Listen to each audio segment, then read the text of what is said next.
Hi అండి. ఈరోజు వీడియోలో సింపుల్ అండ్ ఈజీ వేలో దొండకాయ ఫ్రై చేసేద్దామండి. దీనికోసం ముందుగా స్టవ్ ఆన్ చేసుకుని బాండి పెట్టుకుని ఒక 5 స్పూన్స్ ఆయిల్ పడుతుందండి దీనికి. తర్వాత ఇలా పొడుగ్గా కట్ చేసుకున్న దొండకాయ ముక్కలు వేసుకుని బాగా ఫ్రై చేసుకోవాలి. మంట మీడియం ఫ్లేమ్లో పెట్టుకుని ఇలా గోల్డెన్ కలర్ వచ్చేంత వరకు ఫ్రై చేసుకున్నాక దొండకాయ ముక్కలు పక్కకు తీసేసుకోవాలి.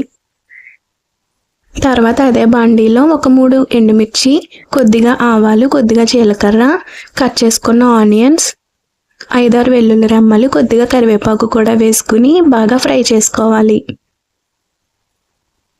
మనం ఫస్ట్ వేసుకున్న ఆయిల్ సరిపోతుందండి, ఇంక వేయనవసరం లేదు.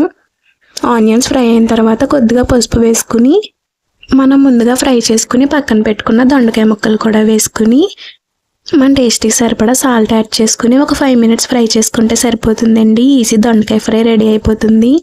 లంచ్ బాక్స్లోకి ఈజీగా అయిపోతుందండి. ఒకసారి ట్రై చేసి చూడండి, చాలా టేస్టీగా కూడా ఉంటుంది.